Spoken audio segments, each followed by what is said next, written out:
நம்ம புத்தாய நண்பர்களே, கிட்ட வரும் வைகாசி போயா தினத்தை மையமாக கொண்டு பக்தியாளர்கள் செய்யும் செயல்பாடுகளை பற்றித்தான் இந்த கிளிப்னோடாக உங்களுக்கு சொல்லித்தர போகிறேன்.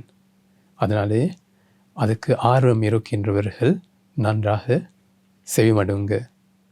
இந்த வைகாசி போயா தினத்தில் முக்கியத்துவத்தை பற்றி சொன்னால், புத்த பகவான் மனித உலகில் பிறந்த நாள் வைகாசி போயா தினம். அவருடைய இல்லற பெயர்தான் சித்தார்த்த கௌதம எனும் குழந்தையாக பிறந்தது வெசாக் போயா நாளில். அதே போல சித்தார்த்த கௌதம துறவி சம்புத்த நிலை அடைந்ததும் வைகாசி போயா தினத்தில். அது மிகவும் முக்கியமான ஒரு சம்பவம். அதே போல புத்த பகவான் உன்னதமான பரிநிப்பானத்தை அடைந்ததும் இந்த வைகாசி போயா தினத்திலே. இவ்வாறான புத்த பகவானுடைய வாழ்க்கைக்கு சம்பந்தமான மிகவும் முக்கியமான 3 விஷயங்களுமே நடந்த தினம்தான் வைகாசி பௌர்ணமி தினம். அதனால் இந்த வைகாசி பௌர்ணமி தினம் இந்த மனிதர்களுக்கும் தேவர்களுக்கும் மிகவும் முக்கியமான ஒரு நாள். இந்த தினத்தை முன்னிட்டு பெரும்பாலானோர் நிறைய செயல்பாடுகளில் ஈடுபடுவார்கள்.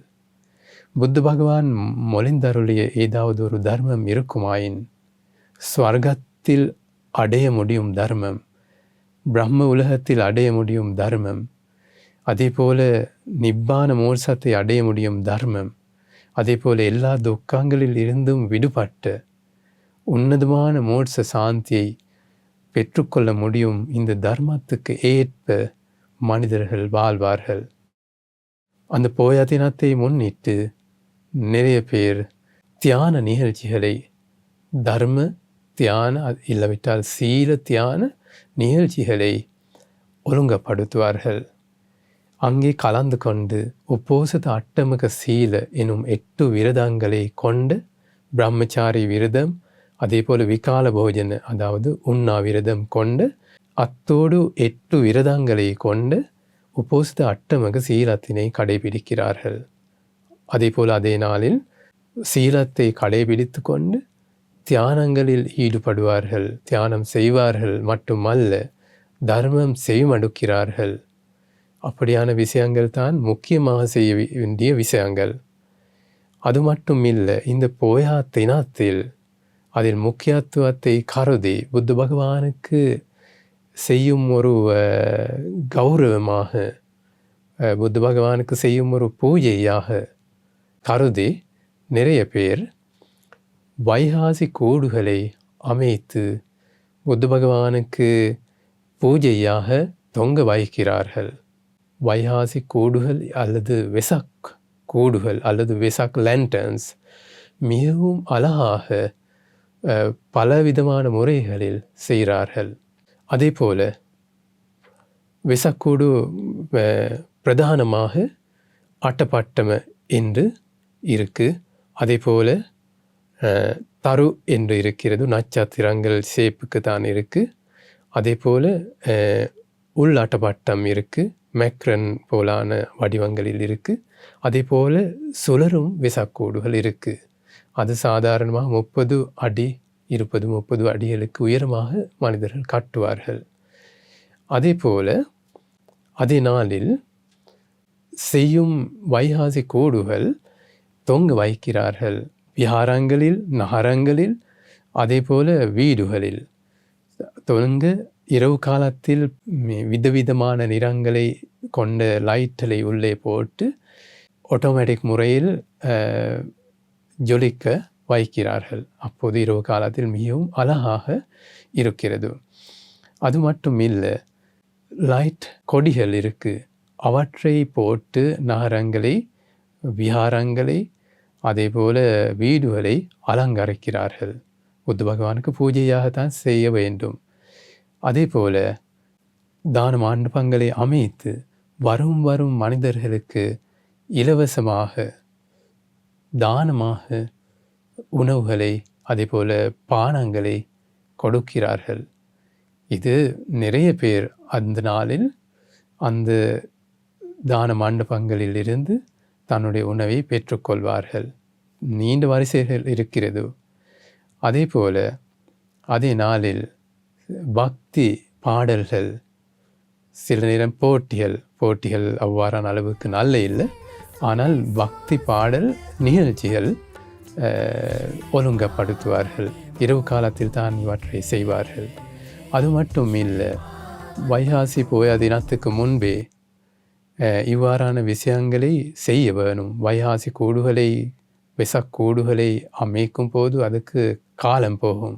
அதனாலே இப்பவே தொடங்கினால் வைகாசி போய தினத்துக்கு முதல் நாள் அவற்றை தொங்க வைக்கலாம். அவற்றை செய்யும் முறை பற்றி இந்த கிளிப்பில் 1வது 2வது கமெண்டலாக போட நான் முயற்சிக்கிறேன். அவற்றினை பார்த்துவிட்டு உங்களுக்கும் ஒரு விசக்கூடுவை தயாரிக்கும் முறை பற்றி புரிந்து கொள்ளலாம்.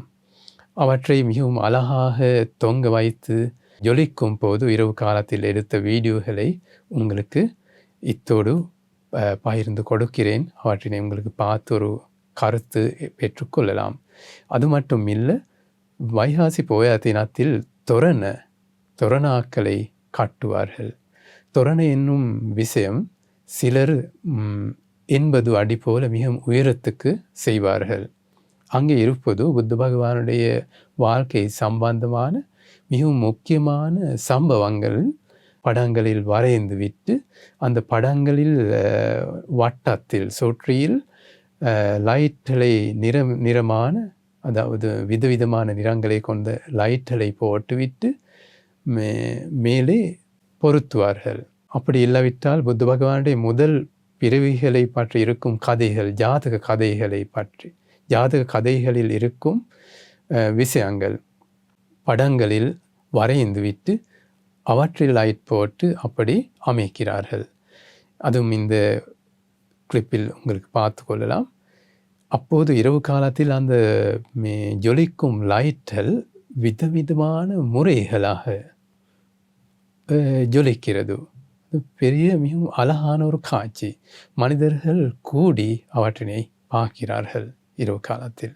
அதே போல் அதில் விபரம், அந்த கதை, அந்த தோரணாவில் இருக்கும் கதை, ஒரு அறிவிப்பாளர் சரி, பெண் அறிவிப்பாளர் சரி, 2 பேர் சரி, வரும் மனிதர்களுக்கு விருந்து மூலம் சரி, விருந்து வந்து ஒரு வகை கவிதைகள் மூலம் சரி, இல்லாவிட்டால் உரைகளாக சரி சொல்லிக் கொடுக்கிறார்கள். சாதாரணமாக விருந்தும் உரைகளும் 2ம் சேர்ந்த ஒரு முறை தான் இங்கே இருக்கிறது. அதனாலே உங்களுக்கும் வைகாசி போய தினத்தில் அதுக்கு முன்பே இருந்து இவற்றினை தயாரித்து கொண்டு வைகாசி போய தினத்தில் நன்றாக புத்த பகவானுக்கு பூஜை செய்து, அது மட்டும் இல்லை, வைகாசி போய தினத்துக்கு முன்பே இருந்து பணிகாரங்கள் அதே போல இனிப்பு பண்டங்களை செய்வார்கள். அதுதான் இந்த பழைய காலத்தில் பழக்கம்.